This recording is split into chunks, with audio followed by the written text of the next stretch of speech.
جس طرح اللہ عز و جل کا دین مختلف زبانوں میں ترجمہ ہو کر ہمارے ہاتھوں میں کتابوں کے ذریعے، کیسٹوں کے ذریعے، سیڈیوں کے ذریعے پہنچتا ہے، میں سب سے پہلے انسان اپنی جان سے سوال کرے اور پھر ہر بھائی اپنے گریبان میں جھانکے، کیا خیال ہے اگر آج کے دور کا بندہ اللہ کو یہ کہہ سکے گا کہ اللہ مجھے قرآن کی اصل تعلیم کا علم نہیں ہوا؟ کوئی کہہ سکے گا؟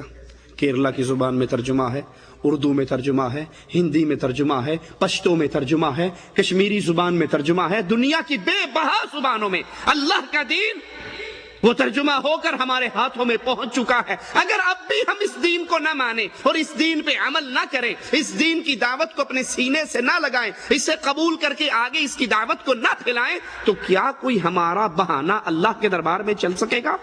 مالک کہتا ہے میں نے ہر دور میں ڈرانے والے، خوشخبریاں دینے والے بھیجے تاکہ ان لوگوں پہ حجت تمام ہو جائے اور یہ قیامت کے دن کوئی بہانہ نہ کر سکے۔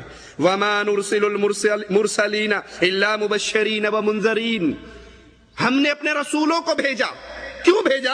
یہ رسول کیوں آئے؟ الا مبشرین و منذرین، یہ خوشخبری دینے کے لیے آئے کہ اگر اللہ کی توحید کو مانو گے، اگر اللہ کی عبادت کرو گے، اس کی عبادت میں شریک نہیں ٹھہراؤ گے، تو پھر تمہارے لیے مبارکباد ہے، پھر تمہارے لیے خوشخبری ہے، تمہارے لیے جنت کی نعمتیں ہیں، اللہ کا وعدہ ہے سارے گناہوں کو جس کے لیے چاہوں گا معاف کر دوں گا، لیکن شرک کی برائی کو معاف نہیں کروں گا، تمہارے لیے خوشخبری ہے اے اہل ایمان، اے اہل توحید۔ اور اگر نبیوں کی دعوت کو تسلیم نہیں کرو گے، رسولوں کے پیغام کو نہیں مانو گے، تو پھر ڈر جاؤ، یہ آنے والے تمہیں ڈرا رہے ہیں جہنم کی دہکتی ہوئی آگ سے۔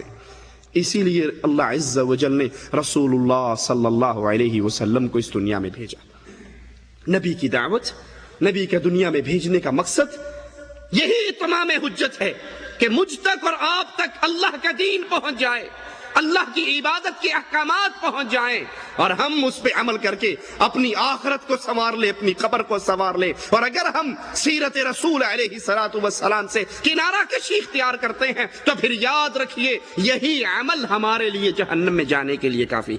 قرآن حکیم بیان فرماتا ہے وَمَا أَرْسَلْنَاكَ إِلَّا كَافَةً لِلنَّاسِ، اے نبی ہم نے آپ کو بھیجا کافۃ للناس، پوری انسانیت کے لیے، تمام انسانوں کے لیے اے رسول ہم نے آپ کو بھیجا، بشیرا و نذیرا، آپ جنت کی خوشخبریاں دیتے ہیں، آپ جہنم سے ڈراتے ہیں، آپ اہل ایمان کو، اہل توحید کو اس عقیدے کی بنیاد پر اللہ کی رحمت کی خوشخبری دیتے ہیں، اور اہل کفر کو، اہل شرک کو ڈراتے ہیں کہ اگر اپنے ان بد عقیدوں سے باز نہیں آؤ گے، اگر اللہ کی عبادت کی طرف نہیں لوٹو گے تو پھر تمہارے لیے دہکتی ہوئی آگ ہے۔ انا ارسلناک بالحق بشیرا و نذیرا، اے نبی ہم نے تجھے حق کے ساتھ خوشخبری دینے والا، ڈرانے والا بھیجا ہے۔ وَلَا تُسْأَلُ عَنْ أَصْحَابِ الْجَحِيمِ، آپ کا کام لوگوں کو بتا دینا ہے، نبی کا کام ہدایت دینا نہیں ہے، ہدایت کا پیغام سنانا ہے۔ اب جو رسول کی دعوت کو نہ مانے، جو اللہ کے نبی کی دعوت کو سینے سے نہ لگائے، جو اپنے دل کی سیاہی کو رسول کی پیاری باتوں سے پاک نہ کرے، اس سیاہی کو نہ دھوئے، تو یہ اصحاب جحیم ہیں۔ اے نبی آپ سے ان کے بارے میں سوال نہیں ہوگا کہ یہ جہنم میں کیوں گئے، آپ کے ذمہ بتا دینا ہے، آپ کے ذمہ پہنچا دینا ہے، آپ کے ذمہ بشارت اور ڈر یہ دونوں پیغام سنانے ہیں۔ آپ ان کو خوشخبری سنا دیجئے اللہ کی رحمتوں کی، اور ان کو ڈرا دیجئے اللہ کے عذاب سے۔ اگر یہ پھر بھی نہ مانے، اہل جہنم بنے، یہ جہنم کی آگ میں جلے، تو قیامت کے دن اس کی وجہ سے آپ سے سوال نہیں ہوگا، کیونکہ آپ کے ذمہ ہم نے یہ پیغام لگایا کہ اللہ عز و جل کی رحمت اور اللہ کے عذاب، ان دونوں کا پیغام ان کو سنا دو۔ تبارک الذی نزل الفرقان على عبده ليكون للعالمین نذیرا۔ اللہ عز و جل اپنے قرآن میں اپنے نبی علیہ السلام کے بارے میں کیا کہہ رہا ہے؟ پاک ہے وہ ذات جس نے اپنے کتاب کو، فرقان کو، قرآن کو اتارا، کس پر؟ علی عبدہ، کس پہ اتارا؟ اپنے بندے پر اتارا، نور من نور اللہ پہ نہیں اتارا۔ طاہر القادری صاحب کہتے ہیں کہ نبی صلی اللہ علیہ وسلم اللہ کے نور کا ٹکڑا ہے، بلکہ دونوں ہی ایک ہیں، کوئی خاص فرق نہیں ہے۔ یہ قرآن کریم کی یہی ایک آیت اس باطل عقیدے کا انکار کرنے کے لیے کافی ہے۔ تبارک الذی نزل الفرقان علی عبدہ، اللہ نے اس فرقان کو اتارا، اس کتاب کو اتارا، علی عبدہ، اپنے بندے پر اتارا۔ کیوں اتارا؟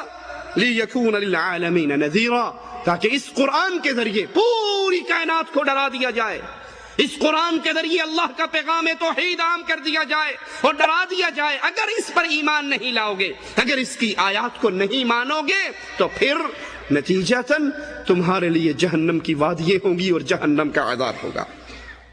مالک عز و جل ایک اور مقام پہ بیان فرماتا ہے، یا ایھا النبی انا ارسلناک شاہدا ومبشرا ونذیرا، اے نبی ہم نے آپ کو بھیجا گواہ بنا کر، خوشخبری دینے والا بنا کر، خوف کا پیغام، ڈرانے کا پیغام دینے والا بنا کر، وداعیا الی اللہ، اور اللہ کی طرف دعوت دینے والا بنا کر۔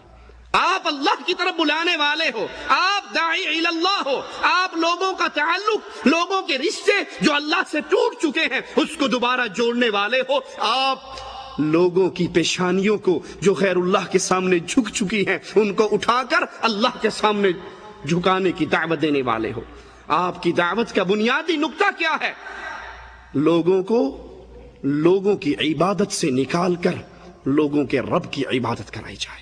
وداعیا الی اللہ، رسول صلی اللہ علیہ وسلم اپنی قوم کے لیے، اپنی امت کے لیے داعی ہوا کرتے ہیں، وہ ان کو اللہ عز و جل کی طرف بلایا کرتے ہیں۔ وسراجا منیرا، چمکتے ہوئے سورج، نور ہدایت بنا کر بھیجا۔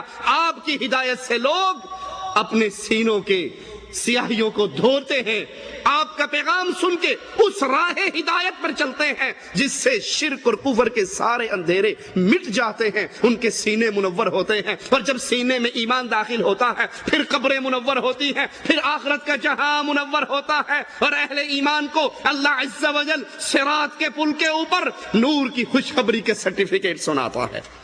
یا ایھا الرسول، اے میرے رسول، بلغ ما انزل الیک، بیان کر دو جو اللہ نے آپ پر اتارا ہے۔ قرآن حکیم کی یہ آیت سورۃ المائدہ ہے، 67 آیت نمبر ہے، ذرا غور کیجئے اس پہ۔ یا ایھا الرسول، اے رسول، بلغ ما انزل الیک، جو کچھ آپ پر نازل ہوا اس کو آگے پہنچا دیجئے۔ من ربک، وہ نازل کہاں سے ہوا؟ آپ کے رب کی طرف سے۔ وَإِن لَّمْ تَفْعَلْ، اور اگر آپ یہ دعوت کا کام نہیں کرو گے، یہ پیغام عام نہیں کرو گے، یہ پیغام آگے نہیں پہنچاؤ گے، فَمَا بَلَّغْتَ رِسَالَتَهُ، تو پھر آپ نے رسالت کا حق ادا نہیں کیا۔ وَاللَّهُ يَعْصِمُكَ مِنَ النَّاسِ، آپ یہ توحید کا پیغام پہنچا دیجئے۔ لوگ مارنے کی کوشش کریں گے، لوگ آپ کے خلاف پلاننگ کریں گے، لوگ آپ کی جان کے دشمن بنیں گے، لوگ آپ کا تعاقب کریں گے، سب کچھ ہوگا، لیکن اگر یہ دعوت توحید کو آپ پہنچاؤ گے، عام کرو گے، پھر لوگوں کی پریشانیوں کا کبھی بھی اپنے دل میں خیال نہ لانا، کیونکہ جو توحید کی دعوت دیتا ہے اس کا نگران اللہ عز و جل بن جاتا۔ یہ قرآن حکیم کی آیت ہے، اور ہمارے ہاں کیا کہا جاتا ہے؟ کہتے ہیں کہ نہیں، یہ آیت یوں نہیں تھی، یہ تو سنیوں نے ایسی آیت بنائی۔ اصل آیت کیا ہے وہ بھی سناؤں آپ کو؟ وہ کہتے ہیں اصل آیت یہ ہے، یا ایھا الرسول بلغ ما انزل الیک فی ولایت علی فإن لم تفعل فما بلغت۔ بلکہ ایک ذاکر اپنی تقریر میں کہتا ہے کہ اگر سارے سابقہ انبیاء محمد الرسول اللہ صلی اللہ علیہ وسلم کی نبوت کو نہ مانے تو ان نبیوں کی نبوت ختم ہو جاتی ہے۔ یہ علی کے نبی کی شان ہے، یہ علی کے نبی کی شان ہے۔ آؤ اب نبی کے علی کی شان سنو۔ یا ایھا الرسول بلغ ما انزل الیک فی ولایت علی فإن لم تفعل فما بلغت رسالتہ، اے نبی تیری شان یہ ہے کہ سارے انبیاء اگر تیرا انکار کریں تو ان کی نبوتیں کینسل، اور علی کی شان یہ ہے اگر تو علی کی ولایت کا اعلان لوگوں کے سامنے نہ کرے تو تیری نبوت کینسل۔ نعوذ باللہ ثم نعوذ باللہ، تعالی اللہ عما یقولون۔ یہ اللہ پر بھی بہتان، یہ رسول اللہ پر بھی بہتان، یہ علی پر بھی بہتان۔ ایک اور کتاب راولپنڈی سے شائع ہوئی، حفاظت قرآن، منتظر عباس نقوی کی، اس نے اسی آیت کو دلیل بنا کے اس سے بھی ذرا ٹاپ کلاس کا قصہ لکھا۔ کہا اللہ کے رسول صلی اللہ علیہ وسلم معراج پہ گئے، جب عرش پہ پہنچے، پہلی تو یہی بات غلط کہ رسول عرش پہ اللہ ہے، اللہ نے اپنے رسول